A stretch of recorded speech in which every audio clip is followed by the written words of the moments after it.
My name is Muchaneta Napel, for those who don't know, and I'll let Traci introduce herself and the company you work for.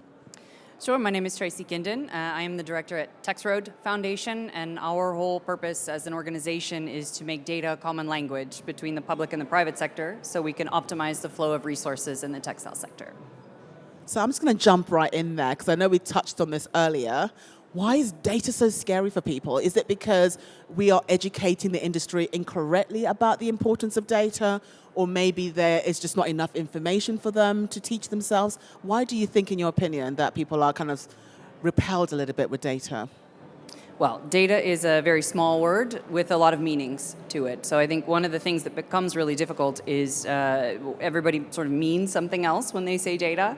And if you don't fancy yourself a numbers person, then it seems a little bit scary and out of reach. So it just maybe a sense of mystery, doom. I don't know. It just it seems doom seems to be the one, but we want to turn that around, and I am determined to make data sexy for those in our audience today. So could you maybe give a little bit of information about what it is that you do with relation to data so people can understand your role a bit better?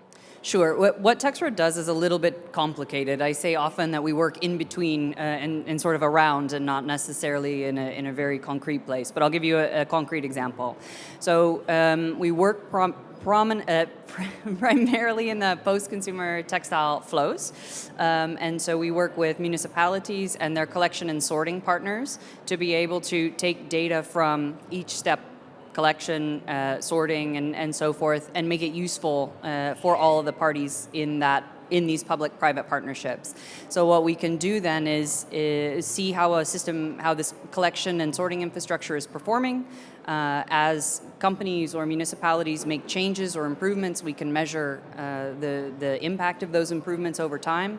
So this is one of the ways that we make data really useful. And we also, for public and private sector partners, we're starting to work now in publicly funded projects. So we take this logic of use data to drive innovation and plug that into projects as well. Are you able to share with us what some of the projects that you're working on? Sure. One of the projects that started, we've been in it a year now. It's called PESCO Up. It's an EU-funded project with maybe 14 partners, if I'm not mistaken. And the larger aim of this project is really about textile recycling technologies for polyester cotton blends. But TEXroad's role, together with VTT and Reverse Resources, is identifying the minimum, we call them proposed minimum data requirements for the recycling value chain.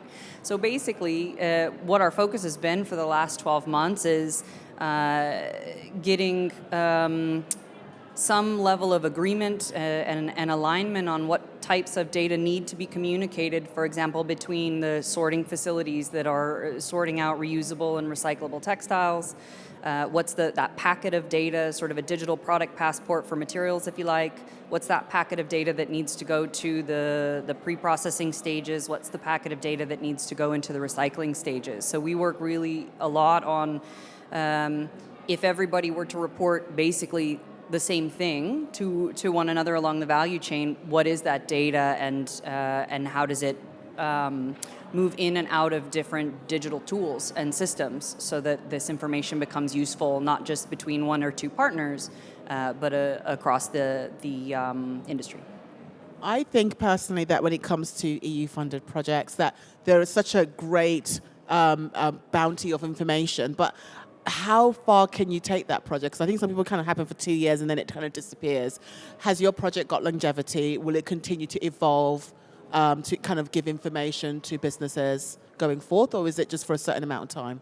Sure. Well, EU projects in general, or publicly funded projects, have a start date and an end date by their nature. That's how they work. And indeed, a lot of times when a project ends, sometimes the results go forward, sometimes they don't. But certainly, we stop hearing about the project itself publicly because there's no longer a mandate to communicate about it.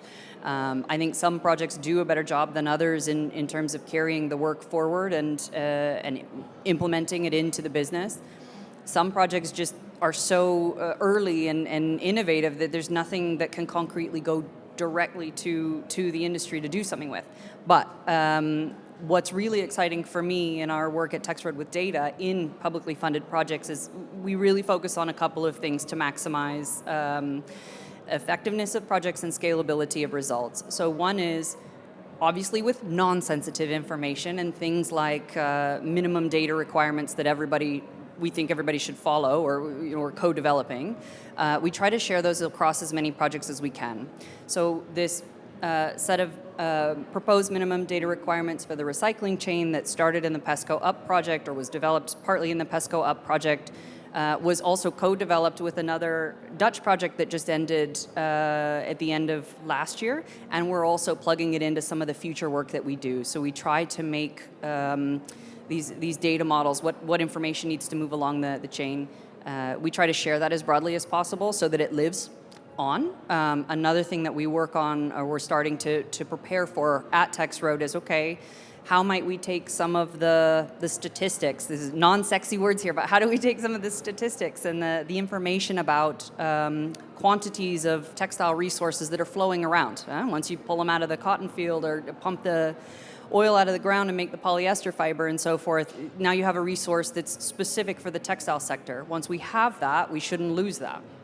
Well, the information about how these materials flow is research that's typically done in every single project to some level if that project is focused on circular textiles and any sort of techno-economic assessments and so forth. So when we start to develop these non-sensitive data sets within a project, we like to try to share them, publish them, and then keep them in our own platform for open access use because, at least in this way, it's useful knowledge for industry that shouldn't be repeated over and over in a publicly funded project if it doesn't need to be. Does that answer your question? I agree with that. Yeah, it does answer my question because from what I'm getting from you is that you're kind of providing information so it's accessible to everybody. Because I feel sometimes in fashion, where they do research, it's kept in a small group of people and it's not shared. So then another person in the industry does the same research and it continues onwards, and it's kind of a waste of money to a degree, I personally feel. Well, I'm a big supporter of public funding in projects. If you can hear from my accent, I am not from the European continent. I come from a place where public funding and innovation is different than it is here. So it's very much this is a silly thing to say perhaps, but I feel like it's an honor to live and work in a place where the public sector invests. So that investment should continue. I pay taxes, you all pay taxes, so I'm very aware that when our tax money goes into these sorts of funding schemes and projects, they should operate really efficiently. What we do at TEXroad with data has a sensitive area that we of course don't disclose, we don't share with others. But there's a lot of stuff that we do that's just not secret. And so as a foundation, we have this ability to fill a gap, which is between in publicly funded projects, companies who are forward-thinking and willing to take some risk, get together, they work together. It's their job day to day to have a business that works. So sharing is not necessarily part of the day-to-day activities that drive their business. It is for TEXroad. We set it TEXroad up to be that entity because there was not... we see a lot of consultants, we see a lot of nonprofits and things in textiles, but we didn't see any organization that said, okay, we'll do data. It's not sexy, but we'll do data because it's so important. It doesn't solve all the problems that we have in our industry, but we can't solve any of the problems at scale without data, so it's time to really focus on and do that. I mean, thank you for taking that initiative to do data. We appreciate it. But what are some of the challenges that you've faced doing data? Are you kind of like getting collaborators on board, partnerships? Is that difficult? Or what are some of the challenges that you can share with us? We don't... In our industry, whether it's on the linear supply, the standard supply chain, or in the circular supply chain, if you like, there really aren't a lot of standards. So there is some standardization of information. There are some ISO standards and so forth. But, for example, when we talk about waste, we have what's called sometimes post-industrial waste, but sometimes it's called pre-consumer waste, but sometimes pre-consumer waste means something else. And so we have all of these different ways that people talk about the same thing. So that makes it really hard.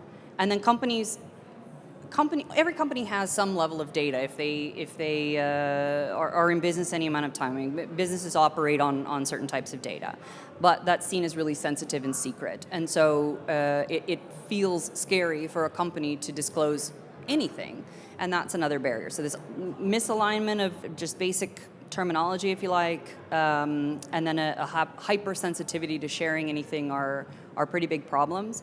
What we see is that what that means for us at TEXroad is that our sales cycles are 12 to 24 months. So from the moment that we make contact with an organization or a company and we start to talk about data, it's at least 12 months typically before we can get to concrete agreement on this would be good to do together. Yes, we have the trust and confidence to be able to do this together. So yeah, time is a seems quite long, because it's long because I'm thinking along the lines. Before I actually ask the next question, I want to turn it to the audience. How many of you would share your data if you had data to share? Nobody would share their data? No? Yeah, what you just said, right? And I kind of feel like we need to rewire why it's important to share as opposed to why it's important not to share. And I also feel like in fashion, it's the fear of being held accountable. Because if you're scared somebody might see something that you don't want to be out there and then hold you accountable to it. Sure, and there are examples of that. So I get it. True, yeah. So I think fashion is like that. But what I wanted to talk to you about was legislation, because you kind of we touched on that a little bit. What are your thoughts on legislation? Do you think it's something that's going to help brands or businesses really try and push forward with their data? Or, because I fear in the timeline you just mentioned, at 24 months, let's say legislation passes and you got, 18 months to comply, but then you haven't started yet, and then you're saying up to 24 months, that kind of doesn't really match up. So what advice would you give businesses with regards to data and linked to upcoming legislations? Okay, let's see if I can string together coherent thought. Rein me in if we get too far in the weeds. So one comment about policy in general in our industry. We generally, as an industry, have been working toward change for 10 or 15 years. Certainly there have been some successes, but it's taken a very, very long time for, I would say, a small degree of change in the industry.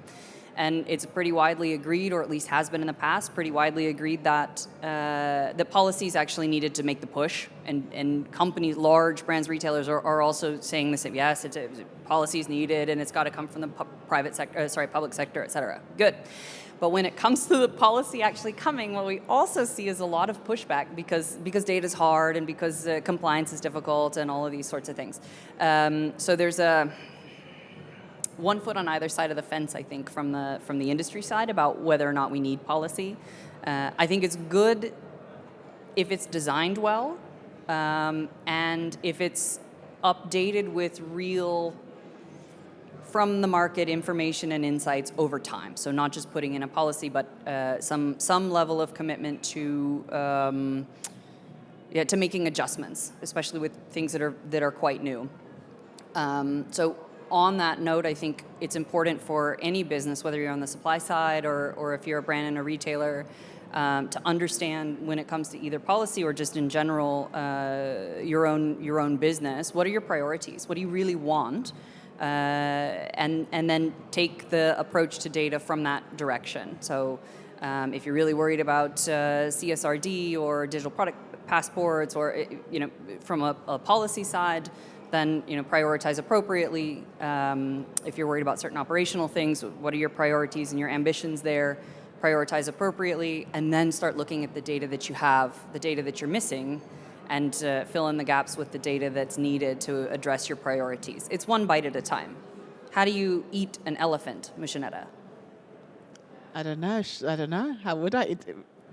Very hard, I guess. One bite. One bite at a time. One bite at a time. I hear you. I'll get there in the end. It's quite big, isn't it? Maybe. It's big. Yeah. A little bit of ketchup mayonnaise. With regards to, do you know what it is? I was sitting here listening to you, and I remember we had a conversation before we came on stage where you defined that word data for me. Because I don't know if anyone in the audience, when we say data, you know what we mean. because I feel like it can be interpreted in many different ways. What is data? So I should have really started with that first, because I know what it is now, because Traci was kind enough to define it for me. But do you mind defining it for the audience, so at least we're on the same page when we're talking about data? Sure. Let's see if I can do it twice the same, do it two times the same way. Probably not. But, data is really quantifying, is really a quantification in our perspective, it's quantification of resources. So measuring the materials inflow is one of the strong data points that we have. But it's also potentially the characteristics of the products you're producing. So you might have quantification of resources in your business as one. You might have the characteristics, the fiber composition, the treatments and things used on your products, perhaps. You might have economic data of course you have economic data in your business. So I don't think that's the definition I gave you the first time. But it sounds about right. It sounds about right, because I feel like when you defined it for me and we were having that conversation before we came on stage, it gave me a good idea of what you were then saying, because it made sense to me. But looking at circular textile economy, which I want to touch on, what are some of the most impactful ways data has been used to drive circularity, in your opinion? There are some really good project examples within projects where there's been some individual progress made. So between different supply-demand type relationships. So for example, I've had the privilege of working with a company called Frankenhouse. They're a Dutch textile preprocessor. So they bring in textile waste and they open it up into fiber and sell it into other markets. It's more sophisticated than that, but that's the basic example. And one example that stands out in my mind of what I've learned about their business over time is that as they started to bring on board more suppliers, companies sending them textiles to process, at one point, and certainly not the big round numbers, but at one point at the beginning, they were having something like a 25 or a 30% reject rate, meaning when they asked for something specific from suppliers, they would receive those materials 25 to 30% of the time, it was not what they asked for, and they couldn't use it. But because they got really diligent about how they inspected materials coming in and measuring what was in and out of scope or out of specification and communicating that back to their suppliers, so using data as a mechanism to qualify yes, no, and by how much, basically, they were able to take their reject rate, I think it's something below 5%. Again, these are sort of big round numbers, but it is that magnitude. They really were able to increase the quality of their supply just because they injected data into the business. And that's, there's one really small example. I think it's easy to fall into the trap of, we need examples before we act in general in our industry. I think there are lots of really good small examples between individual companies or on a small scale about how to implement data and make it really work. But we're in a position in the industry now where we actually need to be bold. And so it's our job to take these small examples and be the examples ourselves about, we apply this data in a systemic way across multiple relationships, and then we see the value come out of that. In your opinion, why do you think transparency is crucial when it comes to data? Data is a transparency enabler. I think when companies hear traceability, transparency, the risk flags start to go up for some of the reasons you mentioned before. But one really solid thing that I've seen in the last couple of years on the post-consumer textile side is it seems like citizens are questioning whether they should even take their clothing to a collection point or one of these collection bins, because there's no transparency often about where that goes. There's no data about where that goes that they feel like they can rely on. So I don't have, it's a little bit anecdotal, the surveys that are starting to bring in these insights. So we're looking at how do we quantify this in a little more concrete way over time. But we hear it in conversation, we see it as comments in surveys and things. If people don't know that their stuff's not going somewhere it shouldn't, then they really are starting to hesitate to put it into a bin and a collection point. We have separate collection in 2025 that's here. This is a new EU policy under the Waste Framework Directive that's come into force. We have EPR in textiles that's coming, and all of that relies upon these collection systems. So people have to trust the collection systems, and transparency through data is a really good way to put that into place. I mean, I think trust comes with transparency. Yes. And if they're not offering that, I don't think that anyone blindly trusts the way we used to back in the old days. I mean, how many of you put clothes in collection bins, baskets? Anyone put their clothes in there? There's a lady over there with her hand up. So not that many. So I know in the Netherlands it's a big thing. I've seen them. I don't know if any of you are from the Netherlands, but in the Netherlands we have these like outside the supermarket where you can put all your textiles, you can put batteries, oil. They very much recycle quite a lot of things. So how can we use data to get them to trust us that these bins actually are the future, that you are doing something, because I mean, there's stories, I don't know if you read the story in Sweden, a newspaper put like Apple tags into an H&M like recycling or return garment box. And those tags showed that those garments went all over the world and then ended up in Ghana.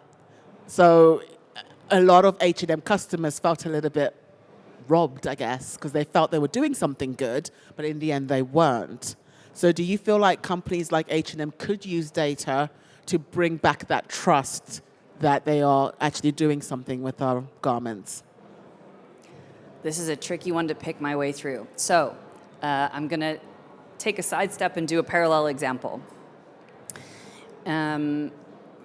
The exhibitors in this hall are a good example of that, but in the traditional supply chain, it's a global industry, and fiber might come from one country and be spun into yarn and go to another country and be knit or woven into textiles, go to another country to be made into garments.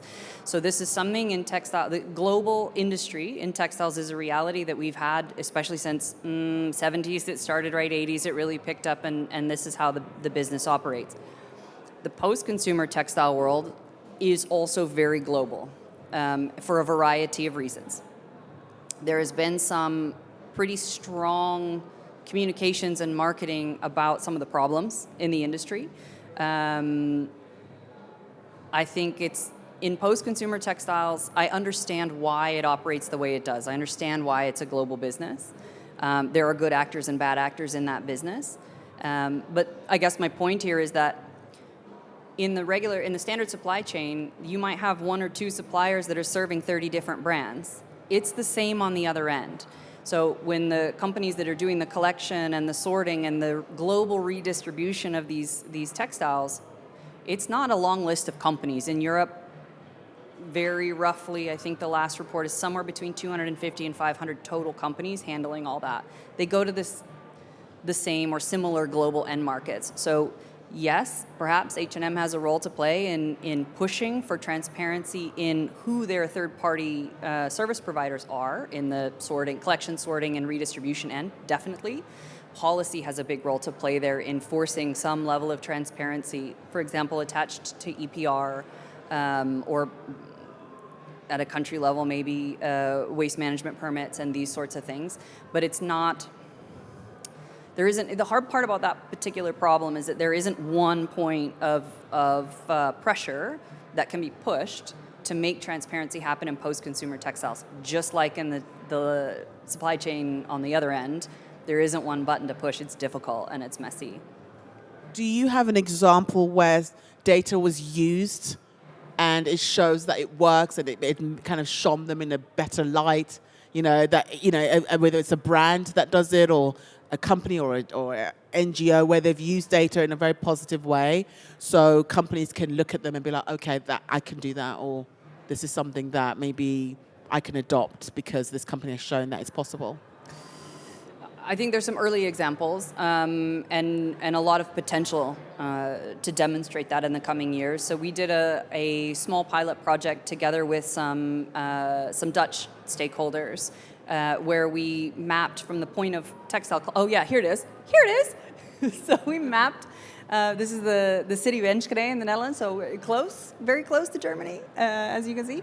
So from the point of collection all the way through reuse and recycling, we collected data all along the way. Part of it for us was to test if this way we structure information and collect information is really as good as we think it is. Yeah, it was pretty good, so I'm excited about that. But to answer your question, we took the data from the point of collection all the way through the reuse and recycling value chain, and what we were able to see is that from this little green bar where everything was collected, we had to make some assumptions, but essentially this sorter, the collector and sorter, were very willing to disclose how much of the stuff that they touched stayed in the Netherlands, how much was exported to other countries within Europe, and how much was exported outside of Europe. And I think if you can get the post-consumer value chain to accept that this is what's really, this level of disclosure is the important one, then we can get a sense of, okay, are we doing good things? Are we doing bad things? Are we really exporting a problem? And how do we start to address that problem? I think you make a strong point there, because we can't really address a lot of the industry problems without first looking at the data. Then we can be like, oh, okay, that's where we need to improve, or this is where we need to go. So I feel like other industries do that a little better than the fashion and textile industry, you know. We're still the facts generation. We're still in that facts level, you know. Like, have we reached facts? Are we not smoke signaling people? I'm hoping we're facts. Oh my God, if we're smoke signaling, oh my God, I won't live to see it. I think we're tin can and string still. Okay, tin can and string kind of part, and everybody else has the first mobile phone, and we're still like, you know, smoke signaling our way. So I really hope that the fashion and textile industry understand that kind of secrecy approach to their data is not really going to get them very far. Because we need to work together as a unit, wouldn't you agree?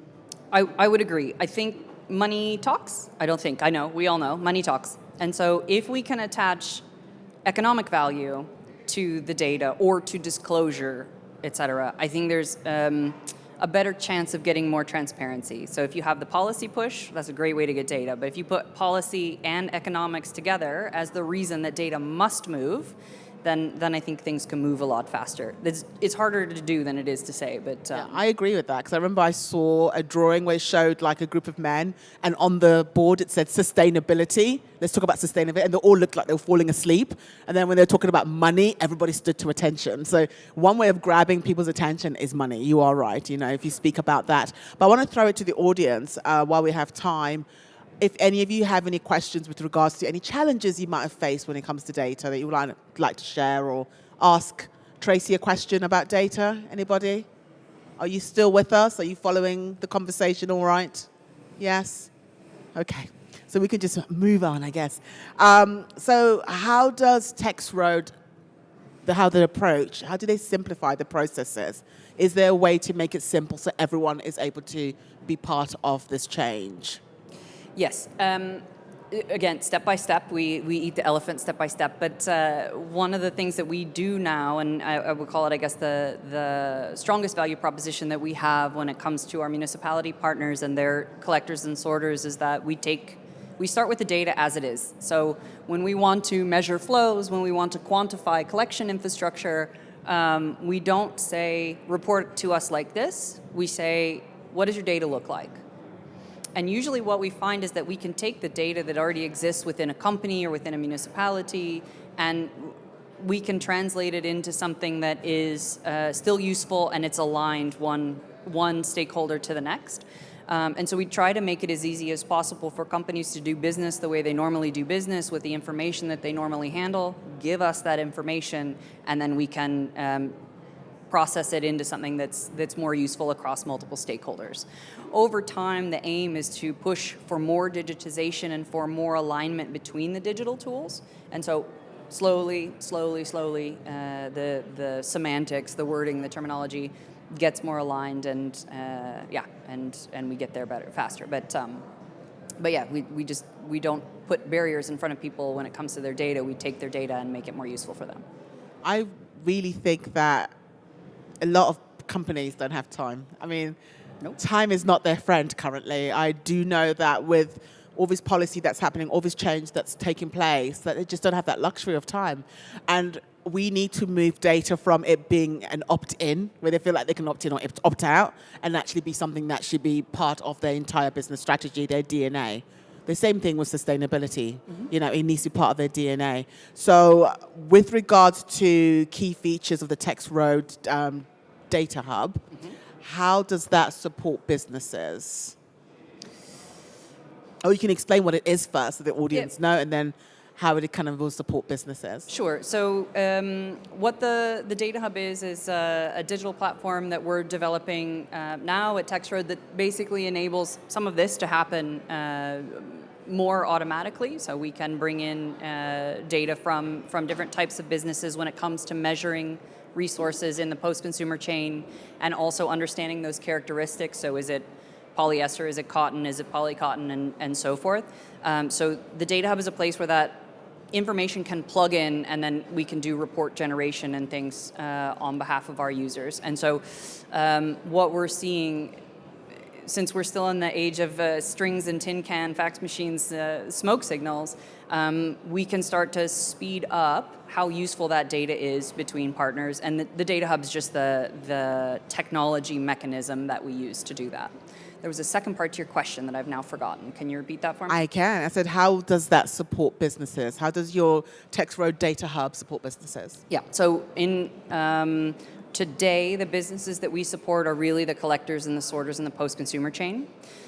Where we're going with projects, and we have some very interesting new things in not just in the pipeline, but kickoff dates this quarter and then later this year. Is we can actually digitally plug in some of the technologies and tools along the value chain to do things like I mentioned before.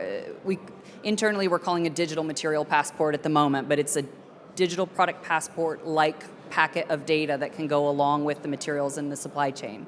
So in the post-consumer supply chain. So as a concrete example, if a sorter is sorting to a certain specification for a recycling technology, not only do they physically send that shipment of goods, but the recycler can access the digital packet of information along with those goods through the Data Hub.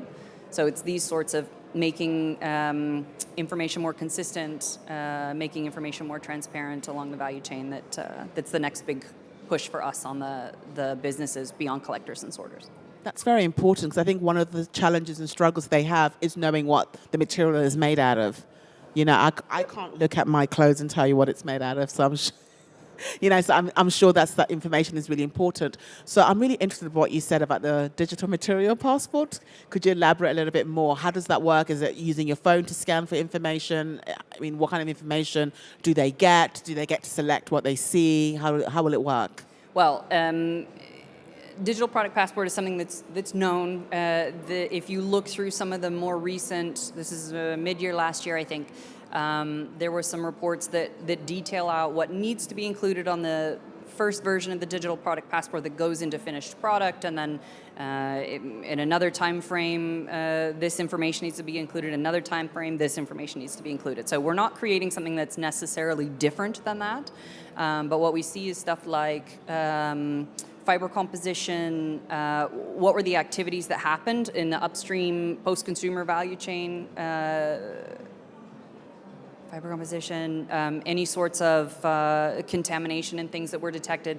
This stuff is really important for recycling, but it's at a lower priority on the standard digital product passport that we're going to see in the first version, most likely. So what we did is create that subset of information. These are the recommended minimum data requirements for the for the recycling value chain. So we essentially took these data fields and said, okay, these are the most important. What it looks like now is just we ask for a process and package up in a machine readable format this data in projects that we work in. So it's not a QR code, it's not a RFID tag, it's nothing so sophisticated yet.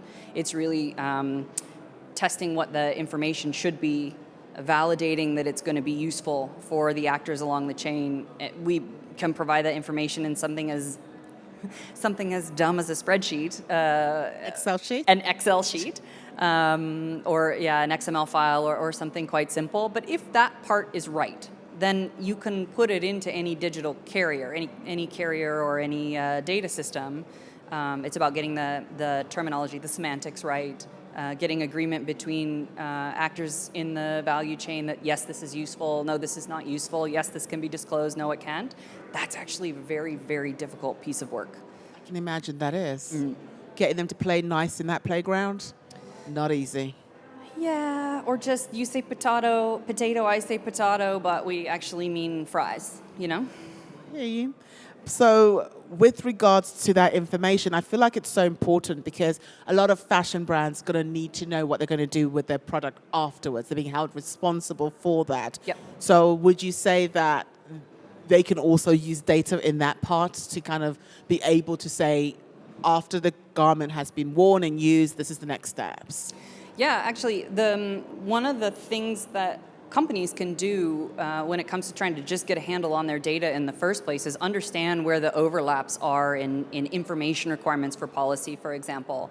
So if you look at the digital product passport level of information required, and if you look at what is likely to be information needed for eco-modulation fees in EPR monitoring systems. If anybody missed some of those acronyms, I'll spread it out a little more, but I think you probably understand what I mean. There is some alignment between, for example, fiber composition and depending, maybe some of the contaminants or some of the things that are included in these products that serve both of those needs. And so when companies understand where these overlaps are, they can really do themselves quite a service and be a little bit more efficient with their data, their application, and get more value out of it. There was another point to your question that I missed. No, I was just kind of like touching on the fact that a lot of brands have to start thinking about, after their product has been sold, that kind of afterlife, if you like, and where the data could be key in helping them do that and do it correctly. Yeah, I mean, the approach that seems to be the popular one at the moment with extended producer responsibility is the producer responsibility organization. So with EPR policy, a PRO to manage that on behalf of the brands. And that's where all the data goes, theoretically. There are examples of this that exist today, but the data on the products put on the market go into the producer responsibility organization. The producer responsibility organization organizes all the rest based on the fees that the brands pay into this PRO. So if that system is the one that is carried forward, then brands just having the right data in the first place to plug in at the beginning, along with things like quantities put on market, the geography where that's put on the market, theoretically that helps them take care of the rest of the responsibility down the line. Don't know that that's the perfect system and approach, but it is one that has been tested and seems to be getting some traction. So I think if brands really want to simplify, that's a really good first step to be able to do the reporting for put on market data for what's in my product, to do that really well. And then, that's at least a first step in the direction of being able to handle the downstream piece. Even better if brands and retailers actually take ownership or take responsibility as part of the business to do something else. And there's a lot of cool things that could be done there as well. But just in case you didn't catch that, you need to start at the beginning. If you start it at the beginning, then it makes things easier at the end. That's kind of what I got. Right? Yeah, exactly. I mean, it's like anything you do, right? If you're learning something, the first time you do it is pretty hard and you make a lot of mistakes. And the second time you do it, you get a little better. You still make some mistakes. By the third and the fourth and the fifth time, you get pretty good at it. Data's the same way. So if you align in a business, if you align the data needs with the priorities, or vice versa, I suppose. Prioritize and then start matching your data to the needs of those priorities, and you do it a couple of times, pretty soon you've built up the capacity or you've built up the skills internally to be able to handle data well. You've adopted the right digital systems that are a good fit for you without all the extra bells and whistles and costs, and you can start to tackle these things well. Okay, with regards to long-term benefits, what can businesses expect from investing data in transparency and efficiency, like long-term wise? Because I feel sometimes it's very easy with innovation or change to focus short-term, but not realize change is actually long-term. You have to commit to it. It's not a summer fling. So what can businesses do? Because I do feel like brands, maybe I'm cynical, I feel like they do have this holiday fling approach to change. Like, we'll get back to normal. If I just show them a little bit of this, or if I dip into data a little bit, I can go back to doing what I do after, not realizing that data is an ongoing thing. You have to keep at it, Yeah. right, in order to reap the benefits. So in your opinion, like, what should businesses expect long term if they do it right? Businesses should commit to approaching data as part of the strategic priorities, not part of an innovation project. So it's not a project, it's a key part of the strategy, basically. And it is long term. Typically where you companies measure success by economic metrics. That's just how the business works. It might be done quarterly, it might even be done yearly, but you only, depending on what your aims and priorities are and the data you have in hand and the nature of your business, it might be 12 months or 24 months before you really start to see some measurable value in investing in data. So yeah, well, what kind of benefits might they see? If you're a brand and a retailer and you say, okay, we're going to try to get a handle on data for digital product passports and extended producer responsibility reporting, so just carry the thread through on the example. Understanding how many different places that data lives within your organization, starting to consolidate and streamline and build up the processes for doing data management efficiently internally, and they'll start to see reduction in staff time to even begin to manage the information.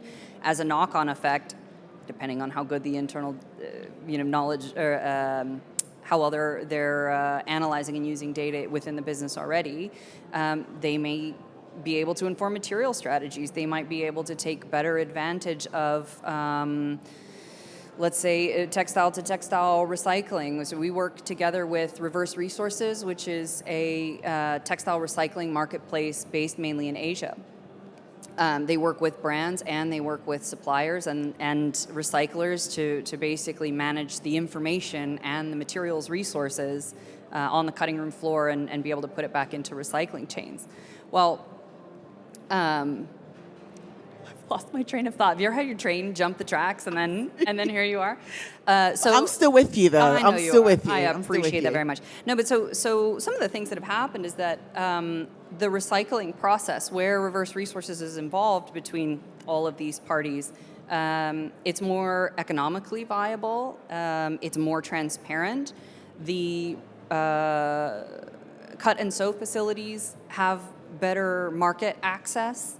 The brands and retailers have better visibility to resources and to be able to think through their strategies, and especially when it comes to recycling and so forth.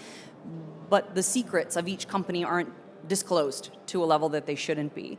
And so if a brand and a retailer is doing a really good job with understanding what are the materials we're using and how are they going into product and what are the geographies where these materials are, one of the knock-on effects could be they're accessing better recycling channels. They're able to increase the recycled quantities and so forth. So this is a very roundabout way as an answer to your question, but data is a largely systemic play, and the most value comes for a business when you think about it, yes, in terms of your priorities as a company, but also then what are the larger systemic plays that we can use this data for once we get a handle on the basics. See, I think with fashion, there should really be no secrets, really, because if you're just creating a garment, it's not like you got McDonald's secret sauce or Coca-Cola's secret ingredients. I mean, it is, I mean, unless your secret is about the money part of it. But I feel like data, you have to be transparent to understand that you also get transparency on your business and you're able to see which direction you're going to go in. Wouldn't you say that would be the case, that data offers also the company transparency so they can see where they can improve? Yes. But business decisions are made by economic metrics, short-term economic metrics. Disclosure feels risky because, one, there's no short-term economic benefit to broad disclosure. There's this sense of now my competitors see that I put 10% elastane in my socks as opposed to 6% elastane in my socks, and I'm going to lose my competitive advantage. So I joke a little bit, but I understand why that can feel a bit scary. I think for it to really be of value for brands and retailers, if we can start to attach short-term economic benefits, for example, well, short-term, if we can start to attach economic benefits to more transparency, to a better handle on the data, whether that's just saving money on your policy monitoring process internally, or being able to increase the amount of recycled that you put into your products or what have you, then I think the transparency comes as a side benefit when businesses think in economic terms. I've done innovation my whole professional life for the most part. I love the shouldn't it be, couldn't it be, what if we did X? But for something to scale, business is about profit, and I think we need to reconsider as an industry what is the speed and the size of that profitability and growth. But I don't think we should lose sight of the fact that those are the drivers for business. So how do we inject transparency? How do we reset what success looks like with not just economic metrics? And if we can do that, then transparency. That's like some serious reality check I just got there. So, yeah, money does make the world go round. Does anybody have any questions before I ask her the final ones? Anyone? I still see eyes open, so they're still with us. Success. Data is slowly becoming sexy. So what excites you the most about the future of textile data? I have been working on what we now call circular textile topics. What did I say earlier? I think 13-ish, plus or minus, years. And the pace of progress has been really slow. But if we can increase the quality of the data that's available and the quantity, if we can speed it up, if we can improve access to it, the opportunity to level the playing field for SMEs, to be able to compete with really beautiful products on the market it's really there. Like that is an opportunity that exists. The possibility to change the way that we work, to make waste, shipping things around the world that end up in countries that can't handle the waste, et cetera, et cetera. Data is the key to unlock all of those opportunities, at least as a first step. And so that's why I get so excited about it, because the possibilities are endless. And really it just takes a step toward getting a better handle on your numbers as an individual company, and it takes a little bit of a big step toward digitization as an industry, and then we can get there. It's possible, it's real. But so what role, in your opinion, do you see TEXroad playing in this particular transformation? Well, I did forget about this. So if you want to know more, by the way, about the Data Hub and what we do at TEXroad, you can find it here. Our role is really we answer the stupid questions so that other people can answer the smart ones. And what I mean by that is some of these data challenges that we have in our sector are pretty stupid questions. How much post-consumer textile exists in Europe? There are some estimates for that, and they're not bad estimates necessarily, but they're not a good reflection of reality today. They're a look back from raw data that was lacking 2 and 4 years ago, and estimates forward from there. So if we can improve even our understanding of this basic thing about our resources that we have on hand, then businesses can answer the really smart questions about how do we do better, how do we be more transparent, how do we be more innovative. So our commitment at TEXroad is to keep answering those stupid questions and to keep making data a little bit more accessible, a little safer, and much better quality over time. And that will change over time. Just to throw it out to the audience, I've got a question for you. Do you think there's enough education out there about data? Hands up in the air. Okay. Oh, God, I see the thumbs. Okay. What can we do about that, Traci? What would you recommend? Where would they find information besides obviously going onto TEXroad, which they've got the QR code there, but how could they continue this conversation? Because what I'd hate to happen is they leave the room and then that's the end of that. How can we get them to kind of stay on that horse? Data's not as scary as it seems.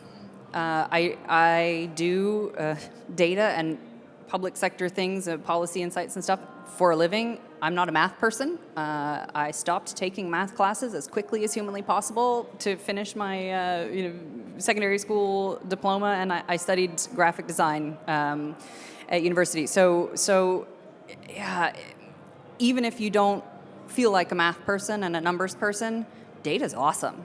Data is simple. Let's see, can I go backwards to this one? Nope.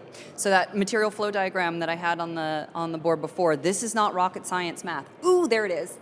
This is easy math. This is math a child could do. So what can we all do? Well, just start asking the questions for yourself in your own work day to day. Well, what is the information? You don't even have to call it data. What's the information that I need to address this problem? And start peeling back the layers. And you will get to the most basic ones and zeros, the most basic numbers that you need to quantify where you're currently at and start to measure progress toward where you want to go. You don't have to solve all the problems. You don't have to deal with all the numbers. You might need 1, 2, 3 different metrics that you're measuring. And it can be something as simple as, how many post-consumer textiles were collected in the city of Enschede on the corner of Street 1 and Street 2? And what does that look like over time? That is not difficult math and that's not difficult data, but I can tell you, if we measure that consistently and then start doing things to see the difference and see the change, that's data, that's measurable change. It makes a difference. It's not hard. You're making it sound super simple, which I think it probably is, right? I think if we jump away from the word data and use information. Sure. Yeah, what information do you want to find out and how can you go about it? How do you eat an elephant, Muchaneta? A bit by bit. Okay, thank you so much, Traci. Thank you, everybody, for listening.